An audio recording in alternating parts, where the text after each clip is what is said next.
I sat across from a financial aid officer 3 weeks before my freshman year of college, watching her frown at her computer screen, and the first thing she said to me was, "I'm showing a balance of $11.40 in the account listed for your tuition." I remember laughing, actually laughing, assuming there had to be some kind of system error, because that account was supposed to hold just over $81,000. Every bit of the college fund my biological father had set up for me before he died when I was 7 years old. My name is Chloe, and this is the story of how I discovered, 3 weeks before I was supposed to start college, that the fund meant to carry me through 4 years of tuition had been quietly, systematically emptied by my stepfather over the preceding decade, and the 2 years it took me afterward to fully understand exactly how he'd managed to do it without anyone in my family ever noticing. My biological father, David, died in a workplace accident when I was 7, leaving behind a modest life insurance payout, and, more significantly for this story, a dedicated educational trust fund he'd established for me years earlier, funded initially by a portion of that life insurance along with contributions he'd apparently been making consistently throughout the final years of his life, understanding, I think, even before his death, how much he wanted to make sure I'd have genuine financial security for my education regardless of whatever else happened in his life or mine. My mother remarried 4 years after my father's death to a man named Greg, who I want to be fair in describing, at least as I understood him for most of my childhood, as a genuinely present, engaged stepfather in most visible ways. He came to my school events, helped with homework, built what felt, from the inside of our family, like a stable, functional blended household. I called him Dad for most of my adolescence, a choice I made on my own, without pressure from anyone, because that's genuinely how our relationship felt to me at the time. What I didn't know, throughout all those years of what felt like an ordinary, functional family life, was that Greg had, apparently beginning not long after he and my mother married, gradually taken on informal management responsibility for the educational trust my biological father had established, a role that, as far as I understood the situation growing up, was simply administrative. Someone in the family needed to handle the paperwork and account management, and Greg, being financially minded by profession, working as an independent insurance broker, seemed like the natural person to take on that responsibility. I want to explain what I understood about this fund throughout my childhood and adolescence, because I think it matters to understanding how completely its actual depletion escaped my notice for as long as it did. I knew, in a general, background sort of way, that I had college money from my father, something my mother mentioned occasionally, always with a certain wistful warmth, a way of keeping my father's memory present in conversations about my future, even as the specific details of the fund itself remained something I never had direct visibility into or reason to actively track myself. I remember specific moments throughout my childhood when the fund came up in conversation, always framed with the same gentle, reassuring certainty. When I mentioned, around age 12, wanting to eventually study marine biology, my mother told me, smiling, "Your dad made sure that whatever you want to study, wherever you want to go, that part of your future is already taken care of." I carried that reassurance with me throughout my entire adolescence, a quiet,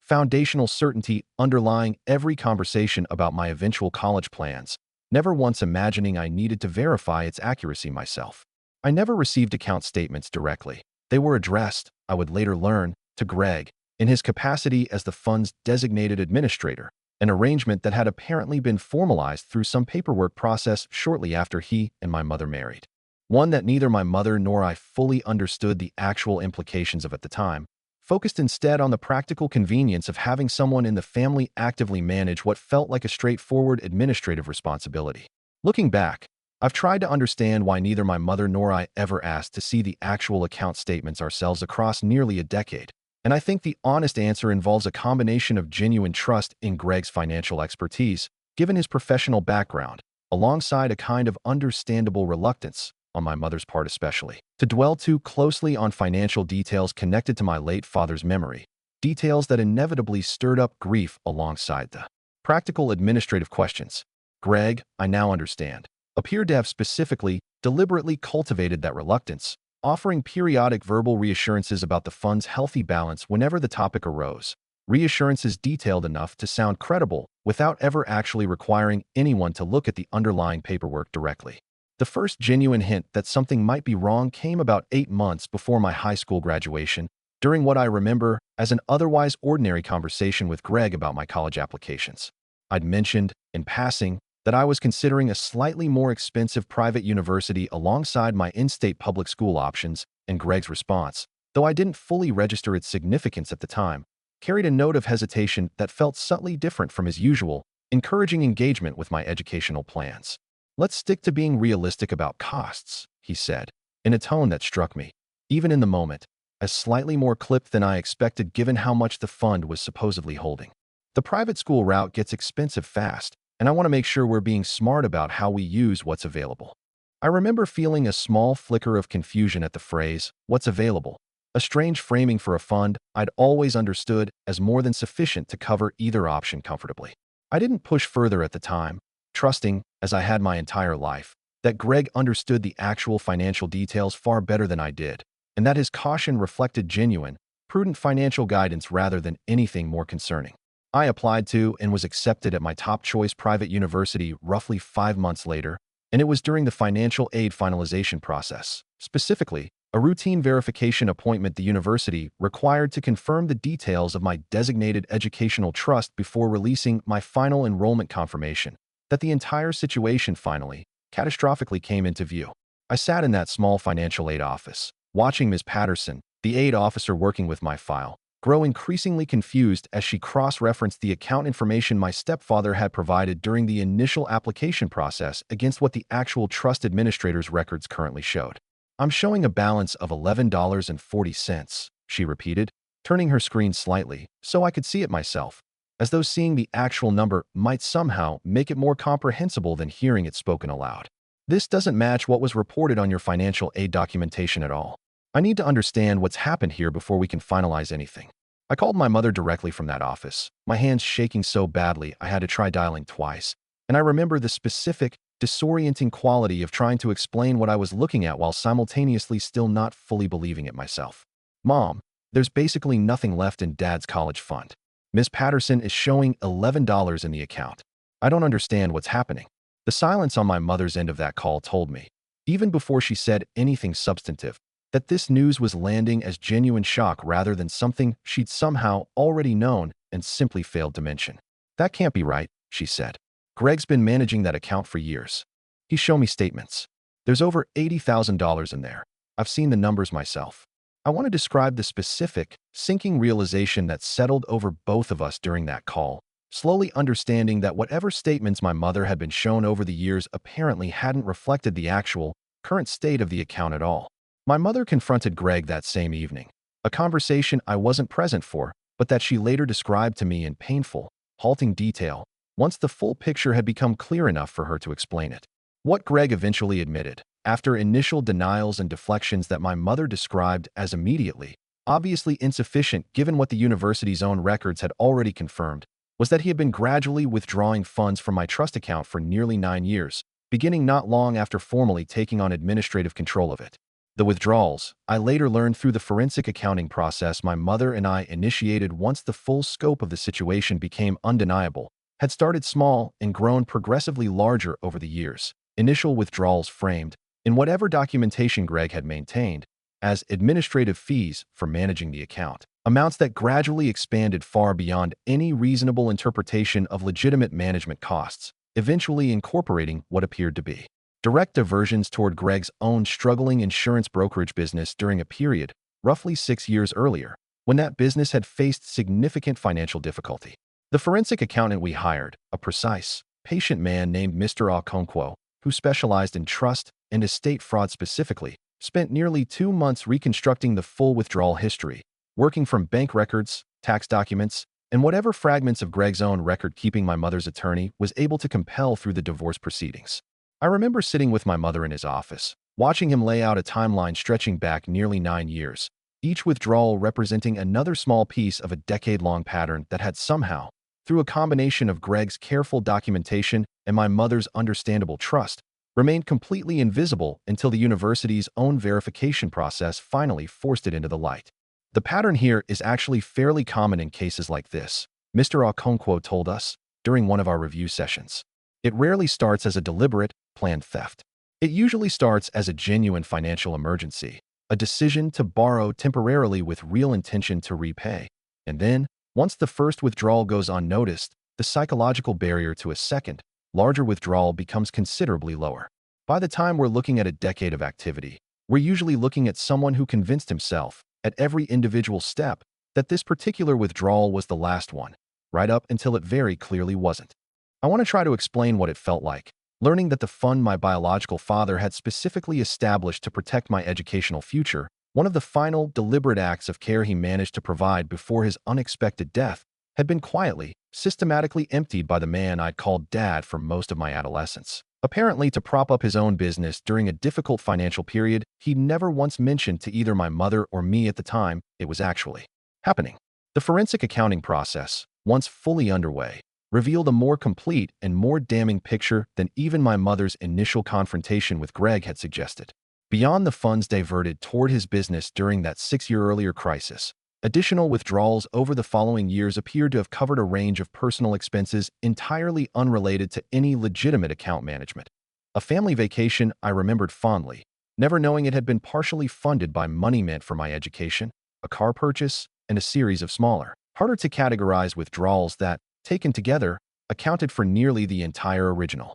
balance of the fund. My mother filed for divorce from Greg less than a month after the full scope of the depletion became clear, a decision she made, she later told me, not primarily out of anger over the marriage itself, but out of a specific, unshakable understanding that she could no longer trust someone who had spent nearly a decade systematically deceiving both of us about something this significant, using forged or falsified statements to maintain her belief that the fund remained intact throughout years, when it had actually been steadily, deliberately emptied. I want to describe the specific complexity of confronting Greg directly, which I did once, about 3 weeks after the initial discovery, needing some form of direct accountability from the person who had spent most of my adolescence occupying a fatherly role in my life, while simultaneously, apparently, treating my late father's final act of care for me as a resource available for his own use whenever his business or personal finances required it. I always intended to pay it back, Greg told me. During that difficult, painful conversation, his voice carrying what sounded like genuine shame, though I found myself, by that point, unable to extend him much benefit of the doubt regarding the sincerity of that shame. Every time I took money out, I told myself it was temporary, that I'd replace it before you actually needed it for school. I just kept falling further behind instead of catching up, and every year that passed made the gap harder to explain, until I guess I just kept hoping I'd figure out some solution before you actually got to this point. You didn't just take money that was available to you, Greg, I said, my voice shaking with an anger I'd been controlling carefully throughout the entire preceding conversation. You took money my father specifically set aside for me before he died. You used statements to make my mother believe it was still there. That's not falling behind on paying something back. That's theft, sustained deliberately, for nearly a decade. He didn't have a meaningful response to that. I don't think there is one. The 3 weeks between discovering the depletion and my scheduled start date at the university I'd been accepted into were among the most stressful of my entire life, involving an emergency financial aid appeal process, a scramble to secure emergency student loans I'd never anticipated needing, and a genuinely terrifying period where I didn't know whether I'd actually be able to start college on schedule at all. Watching a plan I'd spent years building towards suddenly collapse due to circumstances entirely outside my own control or knowledge. The university, once I explained the full situation and provided documentation of the fraud investigation my mother and I had already initiated, worked with me to construct an emergency aid package, a combination of additional need-based grants, expanded student loans, and a payment plan that allowed me to begin the semester on schedule while the longer legal process against Greg continued to unfold in the background. I want to be honest that starting college under these circumstances, carrying both the practical financial stress of an unexpected, significant debt burden I'd never anticipated needing to take on, alongside the deeper emotional weight of processing this specific betrayal from someone I trusted as a father figure for most of my life, made an already challenging transition considerably harder than it might otherwise have been. I struggled, particularly during my first semester, with a kind of persistent underlying anxiety about financial stability that I don't think fully resolved until well into my sophomore year, once the legal proceedings against Greg had concluded and I had a clearer, more stable picture of my actual financial situation going forward. I remember one specific night during my first semester, sitting in my dorm room doing the math on my remaining loan balance against my part-time work schedule and calling my mother in tears, not over any single triggering event, just the accumulated exhaustion of carrying a financial weight none of my roommates seemed to be navigating. All of them apparently benefiting from the kind of stable, uncomplicated family financial support I'd once genuinely believed I also had secured. My mother, still working through her own grief and guilt about the situation, didn't have easy answers to offer in that moment. But she stayed on the phone with me for almost 2 hours, and I think that specific, simple presence mattered more, in the long run, than any practical solution could have. The legal case against Greg took just over 14 months to fully resolve, ultimately resulting in a criminal conviction for fraud and breach of fiduciary duty, alongside a civil judgment requiring him to repay the full depleted amount. Though, similar to many cases involving this kind of long-term financial depletion, actual recovery of the full amount has remained slow and only partially complete, given that much of the diverted money had already been spent on his business and personal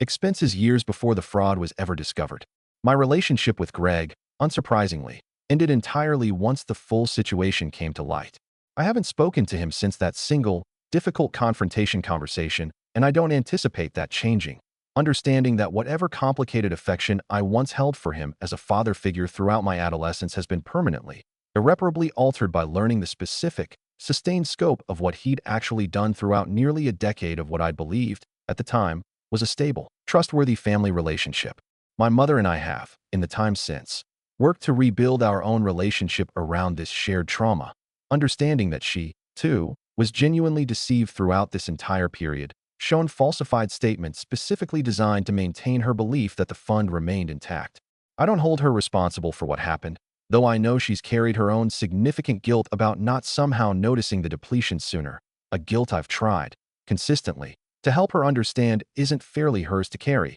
given how deliberately and carefully Greg apparently worked to maintain the deception across nearly a decade of falsified documentation. I'm now in my final year of college, having navigated the remaining 3 years primarily through the emergency aid package the university helped construct, alongside a part-time job I've maintained throughout my entire college experience, a financial reality considerably different from the comfortable, fully funded path my biological father had specifically worked to establish for me before his death. I've made peace, mostly, with how differently my college experience unfolded compared to what should have been possible, though I won't pretend the underlying anger about what was taken from me, both financially and in terms of the stability and security my father specifically intended to provide, has fully resolved even now, years removed from the initial discovery. My mother has, in the time since her divorce from Greg finalized, worked to rebuild her own financial independence, and together we've established a considerably more transparent, actively monitored approach to any family financial matters going forward, understanding now, in a way neither of us fully appreciated before, how much damage can accumulate over years when trust in a single person's financial management goes unverified for too long, regardless of how genuinely that trust once felt. Earned. I think, often, about the specific irony at the center of this entire situation, that my biological father, understanding even before his own unexpected death how important it was to protect my educational future regardless of whatever else happened in my life, had taken exactly the kind of careful, deliberate steps that should have guaranteed my financial security through college, only for that protection to be quietly, systematically dismantled by someone who, for most of my adolescence, I trusted completely as a genuine father figure in my life. If you've ever discovered that money set aside specifically for your future had been quietly taken by someone you trusted deeply, I want to hear how you navigated rebuilding both your practical circumstances and your sense of trust afterward. I used to believe that a dedicated fund, established by someone who loved me enough to plan carefully for my future even before his own unexpected death, represented a kind of permanent, protected security regardless of whatever else happened in my family's life afterward. I've learned, in the hardest possible way, that even the most carefully intentioned financial protection can be quietly dismantled by someone positioned closely enough and trusted deeply enough to access it without anyone else fully realizing what was happening until it's almost entirely too late to stop.